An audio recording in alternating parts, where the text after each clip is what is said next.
Honestly, I kind of like let all of that go when Ace passed, and we planned on doing one show here in Nashville around his birthday, and out of that, all these other shows started popping up. Vernomatic Productions. Are you ready? Live from the Metal Mayhem Studios in Rochester, New York. We are go. We are go. And heard around the world by metalheads just like you. This is Metal Mayhem ROC. Heavy metal music. Your weekly dose of metal music, interviews, album reviews, news, and more. Want to be part of the show? Send us a message through our website, metalmayhemroc.com, or hit us up on Facebook and Twitter. Search Metal Mayhem ROC. It's getting nice and heavy. Now, welcome our hosts, John the Vernomatic Verno. Good evening, everybody. Hope everyone's doing well, staying safe, and staying healthy. Tonight, I put together a double interview episode for you. We have Jeremy Asbrock of the Ace Frehley Touring Band. Him and fellow guitarist Ryan Spencer Cook, they've been leading Ace's solo band for about the last 7 or 8 years. Well, they put together a little tour of the East Coast. They're playing some dates up here in Rochester, Central New York, down in Nashville. I think they even have a couple New York dates. Well, he's here to talk about this little tour, talk about the tour they're doing in Australia in the fall. They're bringing this show over there. And Jeremy's also in John Corabi's touring solo band. The Corabi band was just over in Europe. Now they're coming back to America. They're playing some shows with Tom Kiefer this spring and summer and other selected dates. Well, he's going to talk about everything in his world. And then we have this band from Rochester, New York called Wicked. They're gaining some momentum. They spent January. They were out at the Metal Hall of Fame. They were at NAMM. They're gaining some real momentum. Their new album entitled Wicked coming out this summer, but they've been releasing singles the last few weeks. So they have direct support on the new Vicious Rumors tour. So the guys are here talking about everything associated with Wicked. They've been on the show a few times. They're a bunch of cool guys, and the stories are cool. So that's what we got for you tonight, a double dip. I'm the Vernomatic, and this is Metal Mayhem ROC. All right, are we talking about Ace Frehley tribute gigs, or are we talking about John Corabi gigs? I got a lot going on right now. No, both, man, all of it. I spoke with Corabi about him before you guys went to Europe, and that was a fun one. So yeah, man, that was a fun trip. That was a good bunch of guys, great tunes. That was a whole lot of fun. Well, you know what? This is perfect timing because we just came across my desk the announcement for the Space Invader tour. Exciting. Yes. I'm totally into it, man. This is exciting. How'd this come Man, about? honestly, I kind of like let all of that go when Ace passed, and we planned on doing one show here in Nashville around his birthday, and out of that, all these other shows started popping up. So we didn't really have this planned. It sort of just happened. Well, what's happening is the tour, and you're doing, correct me if I'm wrong, the 78 solo in its entirety. Yeah. And then you're dusting off some other deep cuts and rarities. And some favorites, you know.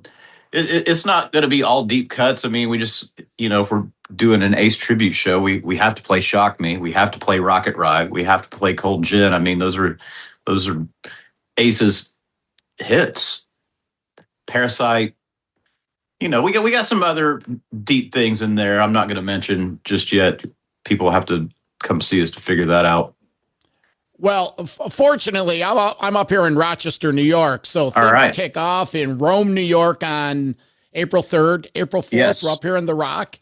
Thank you for thinking of us. We appreciate it. What brings you back to Rochester? It's so we have an agent named Bill DiPaolo, and those are kind of his territories. So, you know, he's booking us worldwide at this point, but you know, those are kind of his territories there. So that was kind of why we're starting there. Now, who's in the band? You and Ryan Spencer Cook. The main lineup that this is based around is the Australian Gene Simmons Ace Frehley tour lineup. Me, Ryan Cook, Philip Schaus, and Christopher Williams on drums. neither Christopher's wife is having a baby like that weekend. We're supposed to be here that weekend, so he's having to sit that weekend out. And Philip is still overseas on his solo tour. So that weekend we have Matt Starr on drums, who was in the Ace Frehley Band with us, and Derek Hawkins on guitar and vocals also. And he was in Ace's band from 2008 to 2010. Yeah, let's stay away from the word tribute because it is a tribute, but this is you guys have been with Ace the last 10 years, basically. Yeah. Heavy touring. Unfortunately, last fall, before the passing of Ace, you guys were your road dogs. You're all over the place. So to talk about that, about Jeremy, how you're putting this together and how you're staying true to the Ace vibe. Well, having played alongside him for such a long time, that kind of gives people, a direct connection to him. I mean, look, there's going to be lots of Ace tributes out there, and that's great, because we want his music to stay alive. Mm-hmm. I guess what makes us different is we are a direct connection to Ace. So, maybe that lends a little more authenticity or something. I don't know. People want to hear his music. We're a direct connection to Ace because we were his band for such a long time. And, I think that makes it a cool thing. I mean, we don't have any illusions of becoming like this huge thing or whatever. It's just, I don't know, kind of fun. It's great to play with my friends and play Ace's songs and stay connected to him. And, it's really just a simple thing. I don't want to get too far deep into the passing of Ace, but is this helping you cope with the loss of your friend? I wouldn't say it's helping me cope with it. It's helping me feel connected. Mm-hmm. It's helping me stay connected because, like I said, since we'd not really planned on doing this or anything, I kind of mourned it already and like, okay, well, that's it. But turns out that's not it. And no, I definitely feel connected to Ace by doing this. And, I'm doing a lot of the singing and lead guitar playing. So, I mean, for me specifically, it is helping maintain that connection. Are you picking up a lot of the Ace parts? Yeah. And when you were putting the set list together, was there anything that you didn't play before because maybe Ace didn't like it or? Yeah, definitely. I'm not going to say what that is yet, but we are definitely doing some stuff that, he wasn't keen on. I'd say everything we're doing, we had at least done once. Because, I mean, when we did the Kiss Cruise with him, we dug out a lot of rare shit. Whether it went well or not is, a different discussion entirely. That's the problem with deep cuts. You got guys like me. I've done a lot of these songs, at Kiss events over the years, Kiss Cancer Goodbye, Kiss Expos and stuff. So, and, Philip and I had a Kiss tribute band together. So I don't know. It's not really alien stuff to me, but the difference is, and I think a lot of people don't think about this, is like, growing up and through adulthood, I listened to all this music. Well, these guys, they record it and they put it out and they tour that record for a year. And if those songs don't stick around, they're not sitting around listening to their own records. Like, Ace doesn't know Dark Light because he hadn't listened to it since fucking 1981. Whereas, we're fans. We listen to the music. Yeah, I get what you're saying. Australia, how'd that come about? It's a long way away. So that was where this band supported Gene and Ace, and that was actually where we became Ace's band. I mean, like prior to that, I'd met Ace on stage when he came out as a guest for one of Gene's shows in 2017. So I really met him on stage at Soundcheck and then played with him as his band an hour later. So I had worked with the promoter before because I toured Australia with John Corabi also. So I knew the promoter, and him and our agent Bill put it together because, Ace had not been there since we went. So, there wasn't, there's a demand for live Kiss music now that Kiss is not a touring entity like everywhere. So, that with that and Ace's passing, that opens up a lot of doors for people like us. Now, you mentioned that you're over in Europe with Corabi. Tell us a little bit about that. And are we going to see that band in the States this spring? Yes, actually, you'll be seeing us in the States in about 2 months. We're going back to Europe at the end of April, and then we're coming back to the United States and starting a 2-week run opening for Tom Kiefer. Mm-hmm. And that is from like the Northeast through the Midwest over to Wisconsin. And then we're doing some more states stuff opening for Tom in July, like Arkansas, Oklahoma, St. Louis, that middle America area. So, yeah, and dates will be added to that too. John has a pretty busy year planned, and I'm his guitar player. So, and I'm available. Yeah, you are available. But, Jeremy, you're recording, you're teaching, tell us what else is on the Jeremy Asbrock menu, if you will. Well, I'm currently painting my kitchen. Okay. That has to get done. Well, I had all of March off. April's pretty busy. We've got the 2 New York shows. And then Rock City Machine Company is playing the next weekend. And then the next day we're playing the Kiss Expo in Indianapolis, where Paul Stanley and Eric Singer are guests.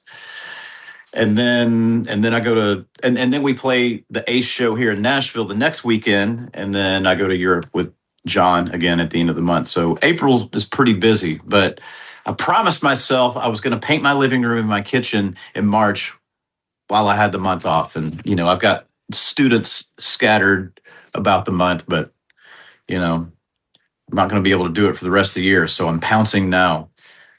So that's it right now. Well, it sounds like you're busy, man. Sounds like you're juggling home life. You're juggling bands. And yeah, when we had a chance to talk with Corabi, John, about the new album, he was really excited the way you joined the band, Troy joined the band, and you guys are like a brotherhood. It was really exciting for me too. Like, I'd played with Paul Taylor. He and I were in a band together. We were even roommates on the first couple of cruises we did together. So I know Paul very well. I'd worked with Marty before. Marty co-wrote and produced the Rock City Machine Company album. So, I've known him for a while. I didn't know Michael Devin, and I'd hung out with Troy once, but we'd never played together. So it was really fun with a whole new group of guys and playing a new group of songs, because I've been playing Kiss songs exclusively for, 10 years now.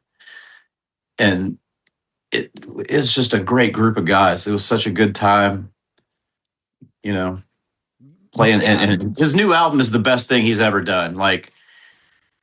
John's got some great music, but I feel like this is the first album that really represents him and his taste musically. Because, he always had an audience that preferred a heavier style of rock. But the John I know likes Aerosmith and Led Zeppelin and Bob Seger and, 60s and 70s music. And this album is definitely that.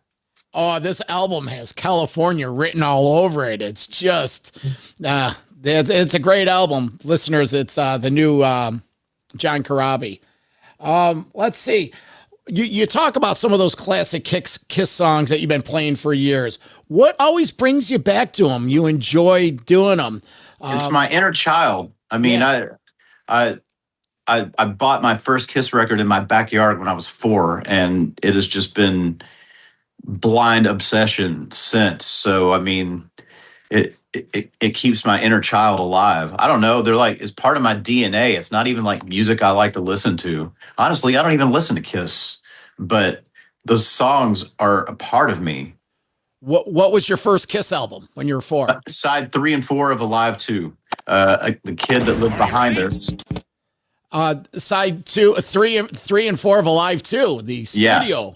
The studio tracks, and then what was side 3? So like the kid that lived behind us came out and he had just the records with no album cover and said, "Hey, I'll sell you these for 50 cents a piece." And my mom gave me 50 cents to buy one, and my brother said, "Well, get that one. It has Shout It Out Loud." So we went in and put on Shout It Out Loud, and I mean, like, that was it. That moment sealed my fate.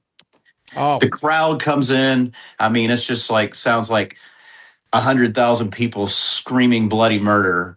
And then the band comes in, it's just energy. And then the bombs go off. And it's like, at that moment, I became who I am. Oh, I'm a little older than you are. I'm in my late 50s. And for myself, it was Kiss Alive 1. The first time I saw that live Rock and Roll All Night. You know, it's we all have our Kiss stories. And you're right, it's in the DNA. Jeremy, share an Ace story that you haven't told a million times that we would like to hear. Okay, this is pretty heavy, but it's still a story that I like to tell. I talked to him on the phone 12 hours before he fell. And this was after his first fall, and I was just checking in because I had not talked to him since. And, you know, he was doing good. He was going to an AA meeting that night, and just like, okay, well, cool, man. I'll see you next weekend. And we got off the phone, and he messaged me immediately and said, "Man, thanks for the call. It really lifted my spirits." And I said, "Of course, man. I love you." And then he messaged me back, you know, "Love you too, brother." And that was the last thing I ever said to Ace. So, I love you. Great thing to say to him. It made me not shy about telling people that more often because, man, you never know when that's the last time. And like, I feel really good that the last thing I ever said to Ace and the last thing he ever heard me or read me say to him was, "I love you." Jeremy, that's awesome, man. Really appreciate you taking the time from your painting to hang out with us today. Oh, you're welcome. No problem. Again, Space Invader Tour kicks off up here in upstate New York, Rome, New York, April 3rd. And there will be lots of dates added. So just pay attention to all of our social media and, you know, your local venues. If you want to see us there, have your venue, hit up our agent. Hey, I'm going to be at the Webster Bunsey show. Can I put a request in now? Can I put a request in now? Can I put a request in now? Sure. I'd like to hear some Ace, like Second Sighting, something from that solo area. Is there anything, you don't have to tell the song. Is there anything from that era? No. All right, then I'll get off on Shock Me. Jeremy Asbrock, thank you, man. Have a great time, and we'll see you in a few weeks. Awesome. Thanks, man. Thank you. Bye-bye. Bye-bye. We got the whole band tonight. Everyone. That's it, man. Chad, Gunnar, Scotty, and Danny from Wicked. The first time I had a chance to meet these guys was 7 years ago at the historic German house. Oh, 7 years ago? It's been that long, huh? It was 2019, and it was pre-COVID, and you guys were shooting videos. I forget which videos. Hot Stage Live. Hot Stage Live. And part of Lost in the Dark. Yeah. I forgot about feature. Yeah, and it was, I can't believe it's 7 years ago. Both of us have come a long way, and I'm proud of you guys. It's Thank you. Likewise, brother. Thanks for the support. Yeah, you know, last time we had you on here was for the Sunburn, but here we are, 2026, the new one, second single, Go Rebel. Is it out, or is it dropping any day? Single came out 2 weeks ago? Yeah. Video came out last week? We've been rocking to it with our fans for a couple of weeks, I think now, right? Yeah. It's been going good. Yeah. The first one, Obsession, correct me on this, Obsession, yeah. And the album comes out this summer. So, guys, get me up to speed. Exactly the timeline. You got the Vicious Rumors tour starting next week. Get everyone up to speed.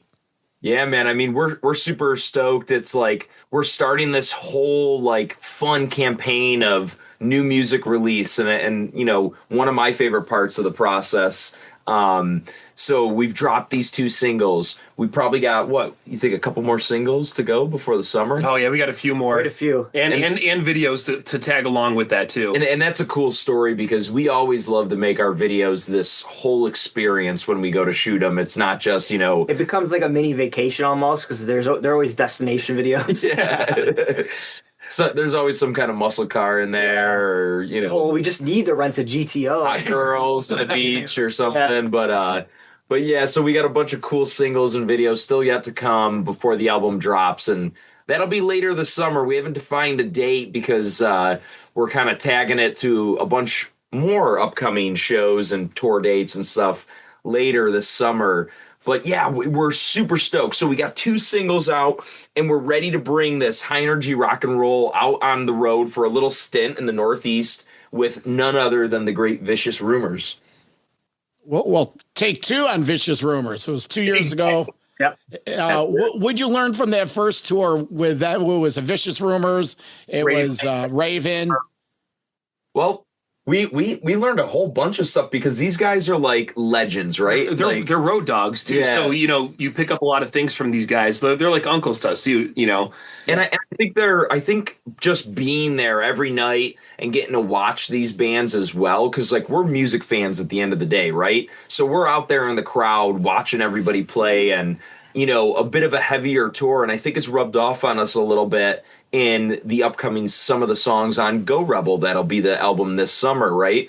And you could kind of hear it in Obsession, some of those heavy hooks and riffs, metal breakdowns, things like that. So definitely a lot of tutoring experience from these legends and the ins and outs and the logistics, some tips and tricks, but definitely an influence from their music for sure. I mean, and the live aspect too of it, because we're a live band, and it's cool to see, these old guys run just as hard as us. Gunnar filled in for him in Europe too, so for VR.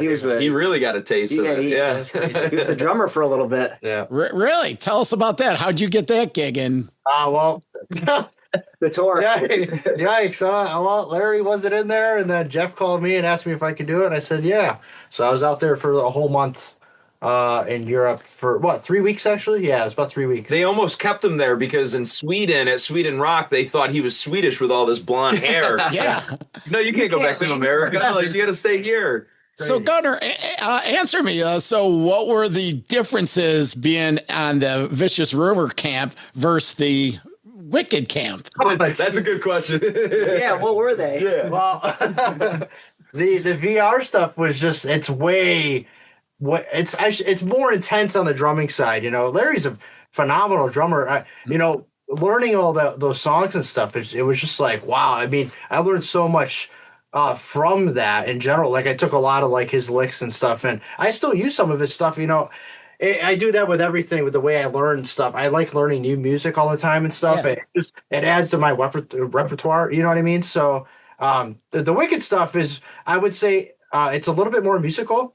I'm able to like express myself in a more musical aspect of it, but the VR stuff was just like really fast, heavy, and I'm able to express myself that way as well. Got out of your system a little bit, right? Yeah. So. I want to know who showers more, Wicked or VR? Definitely Wicked. I don't think I've ever seen as much trouble. Jeff shower. I don't think I saw him shower. You heard it here. Who has better catering? There you go. Dude, Europe was awesome, dude. Home cooked meals every single night. It was crazy. Yeah, definitely. Guess he doesn't appreciate the meals I make him. Well, that's awesome. It's nice to step outside and come back, because you go somewhere else and you appreciate what you have. Yeah. Was there times when you're on the road and you're like, man, I miss the boys. I'm stuck with these guys. People hanging out at the same age as me. Yeah. Put to bed at like 7:00. They don't want to stay up and hang out. Well, that's awesome. You got a little taste of something different. Gunnar officially was a soldier of the night. All right, so you got this new tour with VR, if that's what they go by. VR the second time around. Tell us about the tour. We're hitting like a bit of the Northeast region, and making some returns to some cool areas like Providence, Rhode Island, and Maryland and stuff. And it's awesome because when you're playing with these other bands, you get the obvious opportunity to play in front of their fans and get some crossover, which is super cool. And we met amazing fan base from Vicious Rumors. But also our fans are so excited to see us come to, the Northeast again. It's been a little while, and we're bringing this high energy show, some new songs, some wicked classics, and a couple of surprises for sure. Yeah, and it starts on the 24th, so next Tuesday, and it goes through Sunday the 29th. And so we actually make an appearance in Rochester at our hometown too, which is really cool. Big shout out to Photo City. If you guys are listening to this, our Rochester family, come on out. We want to blow the show up, make it louder than hell, crank it up, put your fists in the air, and let's show Vicious Rumors how Rochester does. Oh, yeah. Yep. Last time it was a good showing at the Bug Jar. It was one of the most packed shows, so it was a good showing at Rochester. Let's do it again. Yeah, the Rochester show, the 25th, March 25th? That's it. Right, yeah. Yeah. Tickets still available. Just, go onto the website and get it. And I'll be there. I'll check it out. And I always like catching you guys. The Bug Jar, that show was sick. Let's see. Now, it's only 5 dates, but I was looking at the routing. This was a funny question. You're out in Rhode Island. You come to Rochester. Then you go back. Explain that. It's unexplainable. Sometimes you can't put that magic smoke back in the box when it comes to rock and roll. Do you understand what I'm saying? Yeah. We don't make the rules. Rock and roll rules the road, man. Listen, this is just how it goes. Raven was the same way. Their routing was just as fucked up as this one is. I think they're putting us through a test. I'll tell you what. I think they're putting us through a test. I think this is another learning lesson to see if we could withstand the crazy routing. Well, they're putting They're putting us through the test and our van. So I was gonna say, you still ripping around in that shaggy orange wagon. You know it. The big Tic Tac. Now it's got like holes, so it's kind of like a Flintstones car. So if you need a little extra boost, we just have Gunner just go down to the floor and it's turning into a convertible too. Guys, you have outstanding social media. Though that video you have, your Instagram, those videos, it's fantastic. It's excellent. And I saw the shaggy wagon in there. I'm like, that shit's still going on. So last fall, was it last fall? We're in March now. Yeah, you made it out to NAMM. January, made it out to NAMM and the Metal Hall of Fame. And I saw some clips. I saw my boy J-Rock from Indie Power TV interviewed you guys. Tell us about NAMM and getting out there, because it was pretty impressive. I mean, it's cool. We're like kids in a candy shop. All the gear, NAMM itself was fantastic. We got to almost overwhelming. Yeah. We ended up changing our whole rig this year because of it. Shout out to NAMM, because we're hitting this tour next week with a whole new rig, some really cool tones and new pedals and stuff like Things that. We got to try out there. It's pretty tasty. I recommend anybody that can get out to that to go. It's cool. But it was great. I mean, we went out. We got to hit the convention, see a bunch of people. Everywhere you go, you're running into somebody. And then we played the House of Blues with Metal Allegiance. That was just crazy. That place was packed, and to get that crowd going and warm them up was a real heavy metal intense. Show. Yeah, like everybody was there to rock. And then you can't forget the Metal Hall of Fame, right? The VIP experience and doing all the press and whatnot.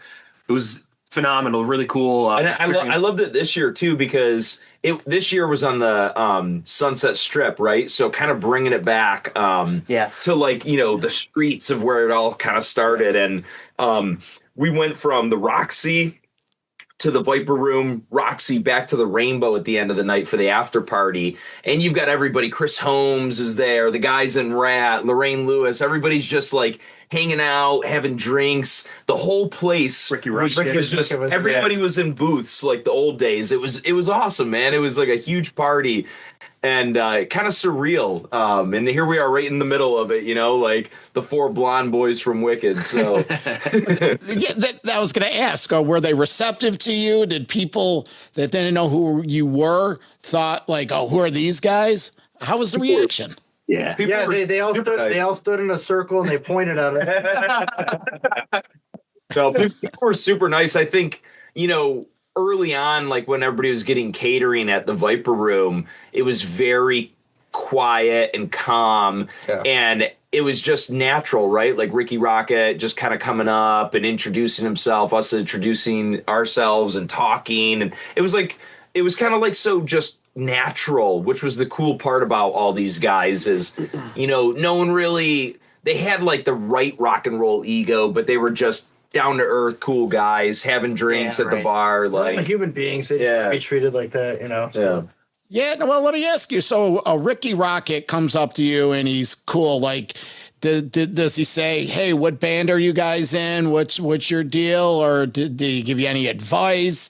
Or because there is a different level, but a respect kind of like, did he try to give you some advice or nurture in any way? Or were you equals? It didn't even really go that deep. It was kind of like casual conversation. Yeah, ask what band you're in, a little small talk about that. And, we were talking about the chicks in the room, really. You know what I mean? It was like, look at that girl over there. So, we weren't talking business back then.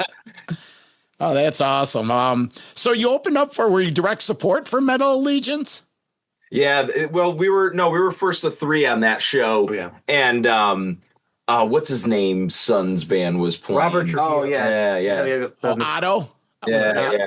Otto, those guys were cool. They were very fun. Those guys were pretty cool. And that was a wild show, man. Yeah. Busy.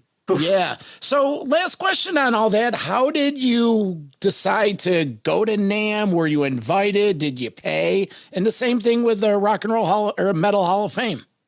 Yeah, you know what? I'll tell you, we don't get to talk about this a lot, but we have like the coolest team behind the band. And it's not a big team, but at the heart of it is this killer publicist, Chipster PR, his team. And they're just like, I mean, if you go and look at their repertoire, they've worked with the best of the best, but they're amazing at what they do. And they're a great group of people. And they help us, find these opportunities and, and get us invited to things like that. And it's certainly a blessing and, definitely helps us like scale up our career and work towards the goals that we want. So it's an awesome thing, man. They always say surround yourself with the right team, and we certainly have that right now. So Tampa, what's the deal with this? What is this, Gasparilla? I saw some of this footage. Tell us about this. Oh, it's a super cool event. Lucky enough to be a part of it through this amazing foundation. They're educators and they give back to the community through their culinary talents in school. And it's called Voodoo Chef Foundation. So we kind of got hooked up through these guys and big rock and roll fans, right? So it worked famously. So we've been invited down there twice, a couple years apart. And we're on the Monster Energy float. So it's like this big pirate ship. And the whole parade goes down Bayshore Boulevard all the way into the city. Takes about anywhere from 4 to 6 hours, depending on where you're positioned. Somebody falls off a boat or something like that. Yeah. and we've seen that, right? Like, but we're the only rock band performing in the whole entire parade. So it is like the coolest thing. And we're up there, guitars blazing, the drums thundering, and we're playing wicked music and just cruising, and everybody's just cheering. It's like Mardi Gras. There's beads flying. This year was freezing cold, I'll tell you. Like 30. Yeah, the first time we did it, it was beautiful. It was like 70 degrees. We were a little too hot even after playing all that time. But thank you, Uncle Jack Daniels, because he kept us warm this time. Yeah.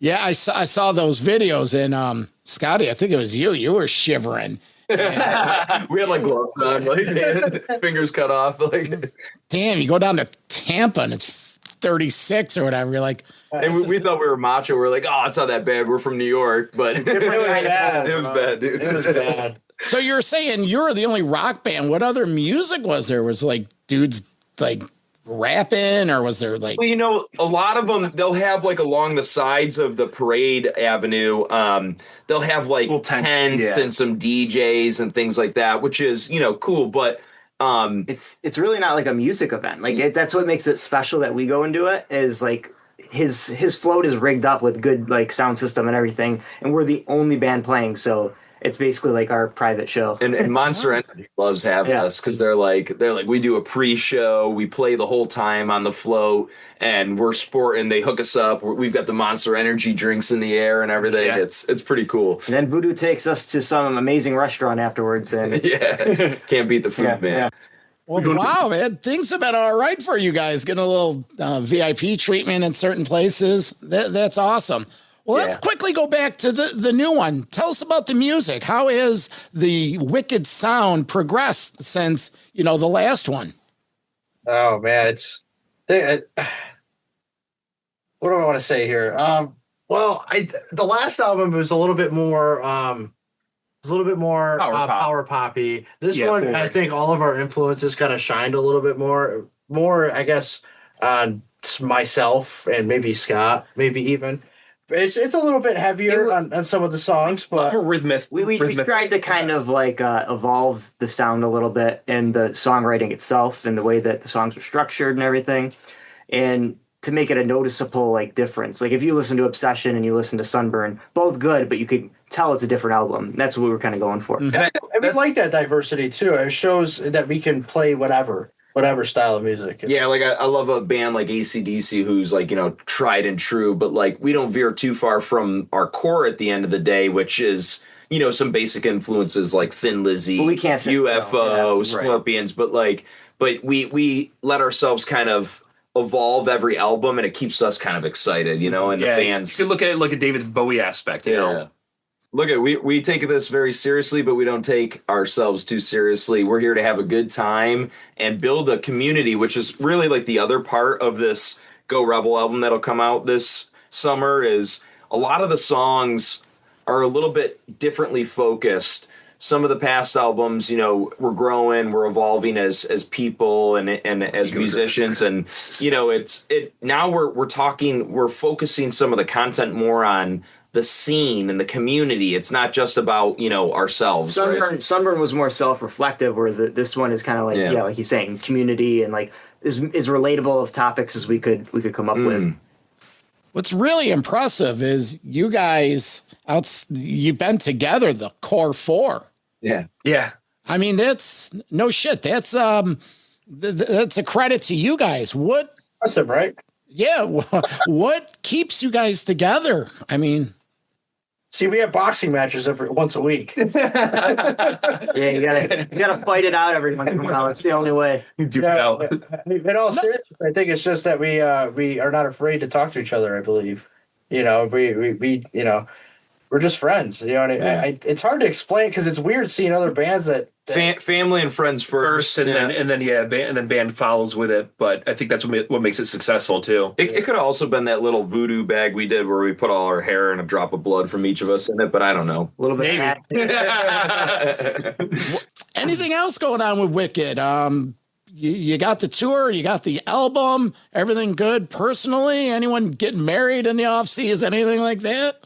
Listen, we're busy rocking and rolling. We've got, after the Vicious Rumors tour, we've got a whole bunch of shows. If to the Rochester fan base, check out our calendar on bands in town or our website, wickedrockandrollofficial.com. We've really got a cool different array of shows in Rochester from now through the end of the year, as we come and go in and out of the state. So we hope to see you there. And then there's a whole bunch of one-off shows before the summer comes with Buck Cherry and different bands like that in different areas. But the cool thing is we're just here. We're excited to see the fans at the shows. Check out the new music and check out what we've got going on our calendar. It's going to be fun. Did we talk about the limited merch? Well, I was just going to say, that's a great idea, Scotty. If you get a chance to get out to any of the shows that are coming up next week on this Northeast tour, we have some limited CDs that only 100 that we pressed, and we're going to number them physically 1 through 100 signed, and you can only get them at the shows. We're only going to have them through the 24th through the 29th. So if you get out to a show, come and grab one, and we have limited merch too. Yep, t-shirts to go with them, and there's just 100 of those as well. So when they're gone, they're gone. It's cool because last minute we were like, we love when bands do like cool one-off limited things, and we were like, what can we do that would be special for the fans? So we took a couple of the singles that dropped, and then we took some songs that aren't released and that we won't release digitally ever, right? So they're on this CD, and that's the only place you'll be able to get them. Once they're gone, that's it. Little ode to Origins record. Yeah. Cool. So again, March 25th, Photo City, Rochester. When the tour starts the 24th in Rhode Island. Dates are up at wicked.com. Get there, support the band, buy the product, go see the band. And they're cool guys. They'll hang out with you. Maybe you'll even scribble something on something you buy. Oh, yeah, brother. All right. Well, you know what? We continue this relationship. Anything we can do, we got your back, and we look forward to the show. Appreciate it, brother. We'll see you out there. Okay. For my boys, Wicked, I'm the Vernomatic, and this is Metal Mayhem ROC. Yeah. Metal for life. Thank you for listening to Metal Mayhem ROC. Check out our website at metalmayhemroc.com for information on podcasts, archives, links to all our live radio shows, and all sorts of info. Please like, follow, and share with everyone, even your non-metal friends. And always remember to keep it heavy.